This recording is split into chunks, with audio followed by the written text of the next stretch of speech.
Hi, I'm Ralph. I'm Chief Scientist, Founder and CEO of Volpara Health, and we're on a mission to save families from breast cancer. Thank you for taking the time to hear a little bit about our story. Over 700,000 women a year die of breast cancer around the world, and breast cancer screening has been proven to reduce mortality somewhere between 20 to 40%. However, it's also well known now that there are better ways of doing breast cancer screening, and so it's better to do it by using AI to inform you about risk developing cancer and so on, and then tailoring the breast cancer screening process around the woman's breast density and her risk. And I'm going to talk a lot about that today. And the key to actually making that happen is a smooth IT workflow backed up by objective evidence to make that decision making. So that's Volpara's role in this world. The platform that we produced to give that smooth IT workflow is most clinically validated out there in the industry.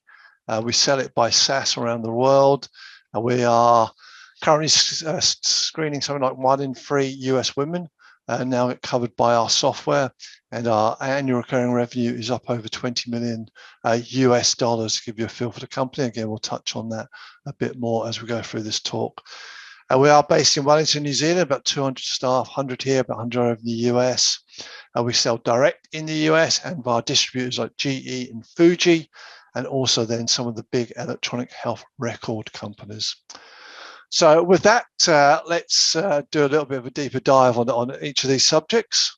But just be aware, the biggest story sitting behind Volpara is the more women we scan, the more data we get, the better our prediction of who is going to develop breast cancer will become. So there's a very kind of virtuous circle in here about providing world-class products and collecting the data to then produce more world-class products. Let's talk a little bit about the technology then. X-rays are done, and then Volpara comes in, and we apply AI, and we uniquely measure then 4 characteristics of the breast. We measure the breast density, which is the percentage of the breast which is fibroglandular or dense tissue.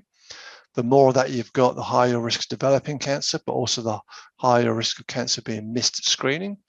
We measure how good the breast positioning is. So there's no point doing an X-ray if you're going to miss half the breast. So we flag that up as soon as the X-rays are done. We measure radiation dose to try and make sure that the radiation dose is as low as possible, but also it has to be fairly high to actually create a good image. And we also measure breast compression. So when an X-ray is done, the breast is compressed between 2 plates. You want to do that to stop the breast moving, to stop the image being blurred, but you don't want so much compression that the woman feels so much pain that she never comes back again. So we're very much kind of unique in measuring these things.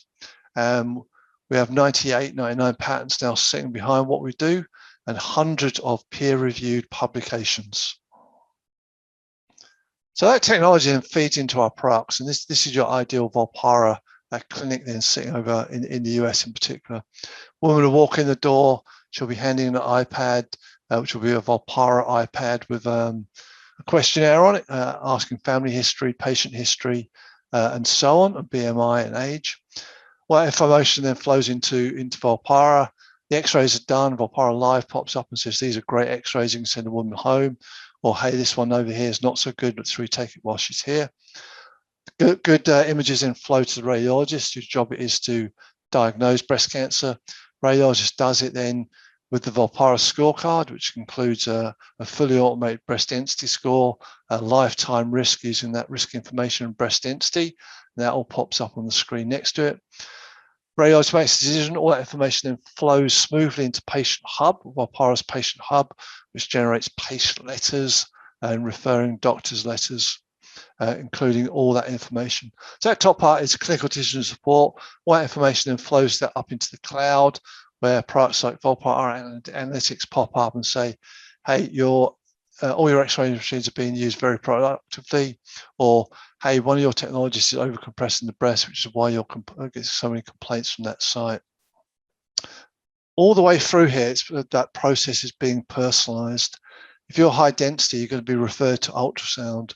If you're high risk, they're going to recommend MRI. If you're extremely high risk, they might recommend MRI and a genetics test.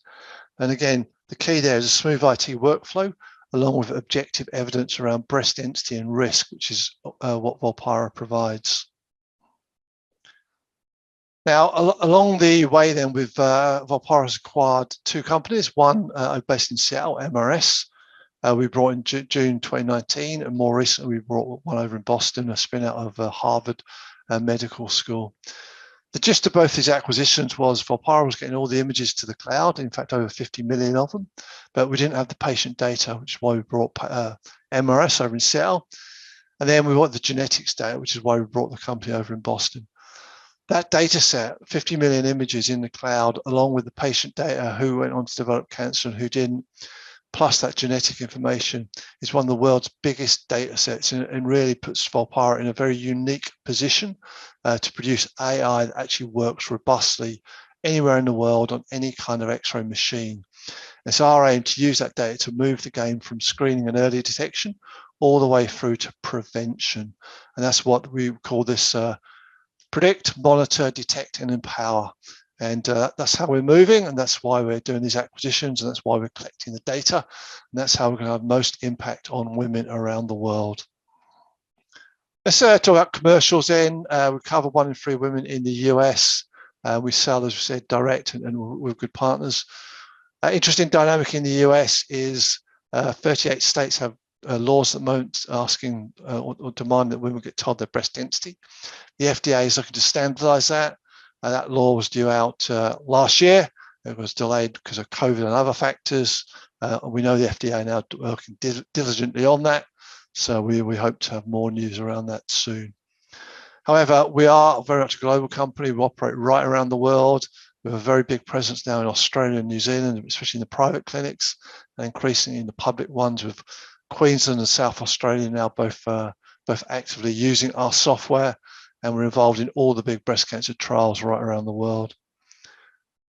Commercially then, we sell as a subscription or a SaaS model. We believe the total market is around $750 million or so of annual recurring revenue, but half that is in the US. Contracts for Volpara range anywhere between 25 and 400,000, depending on number of women being screened using our software and number of products that they buy. Currently, our ARPU of the entire install base, which is kind of almost artificially low because many of those were originally sold on capital, is $1.46. So we have a huge opportunity to penetrate further that revenue target in our own install base, as well as a big opportunity for new sales growth.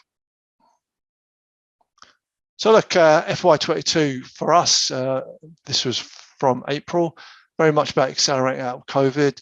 Because of COVID, we changed the digital first strategy, which has played out very well for us. Very focused on risk and genetics this year because there's a lot of tailwinds in the US around that. Very focused on being a SaaS company, so we've kind of restructured into install-based management and then new sales growth.